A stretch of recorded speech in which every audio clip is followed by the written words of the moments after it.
नमस्ते, प्रणाम। मैं आप सबका अपना भाई फिर से प्रकाश रंजन आप सभी लोगों के बीच में फिर अपने इस प्रकाश रंजन ऑफिशियल से दो लाइन कुछ कहने का मौका मिला। आइए आप लोगों के बीच में दो लाइन का सॉन्ग अगर अच्छा लगे तो प्लीज़ हमारे इस प्रकाश रंजन चैनल ऑफिशियल को आप लोग ज़्यादा से ज़्यादा प्यार और आशीर्वाद दीजिए और सब्सक्राइब करना तो ज़रूर मत भूलिएगा, क्योंकि जैसे सब कलाकारों के ऊपर प्यार आशीर्वाद बना रहे हैं वैसे अपने इस भाई के ऊपर भी बनाएं।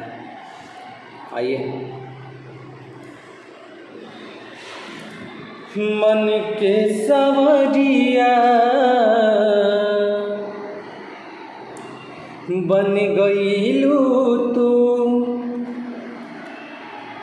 कि मन के सवरिया बन गईलू तू चुपके से का कईलू तू कि नस नस में तू गईलू समा कि नस नस में तू गईलू समा डाल दिलू परेशानी में डाल दिलू परेशानी में गजब के रोगी धजा दिहलू वे जानी हमके जवानी में गजब के रोग धजा दिहलू वे जानी हमके जवानी में गजब के जोगी धजा दिहलू ए जानी हमके जवानी में कि मन के सवरिया बन गईलू तू चुपके से का कईलू तू कि नस नस में तू गईलू समा डाल दिलू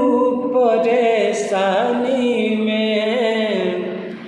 गजब के जोगी धजा दिहलू वे जानी चढ़ली जवानी में गजब के जोगी धजा दिहलू वे जानी हमके जवानी में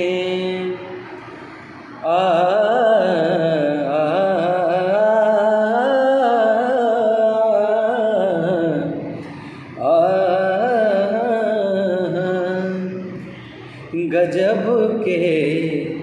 जोगी धजा दिहलू वे रानी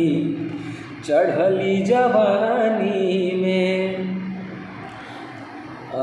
अगर आप लोगों को ये सॉन्ग अगर पसंद आए तो हमारे प्रकाश रंजन ऑफिशियल को सब्सक्राइब करिए और लाइक करिए, कमेंट में बताइए कैसा लगा। धन्यवाद।